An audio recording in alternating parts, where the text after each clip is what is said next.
The cosmology so far presented includes an understanding that we have humanity on the surface of the planet, physical. There are beings under the physical planet, or under the surface, or in the bowels of the earth, or closer to the core of the earth, that are not physical. They are called sometimes deros.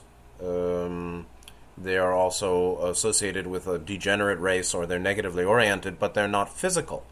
So they're in astral body, and they have astral ships, and meaning that some portion of UFOs that appear to go into the Earth are not physical craft. They're astral craft, but they can be seen sometimes more likely, depending on astrological conditions, actually.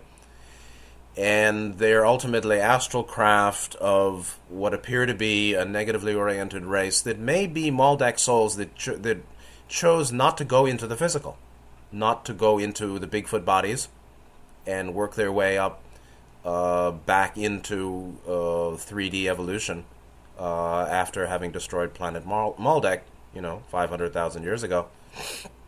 That may be one of the sources of the subterranean astral negatively oriented or degenerate so-called beings that we're talking about here as astrals.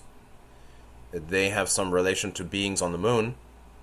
They have some greater, it is easier for us to perceive them based on some astrological conditions related to Mars, the orbit of Earth and Mars, or the orbit of Earth and Mars being around the sun closer or in greater proximity at certain times of the year, leading to greater visibility of the astral craft, and interplay between these subterranean astral, immoral, negatively oriented, it seems, beings and beings on the moon.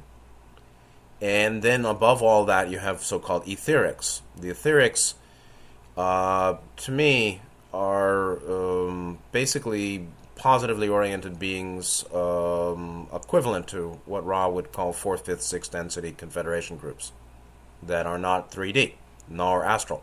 Astral is 3D time space.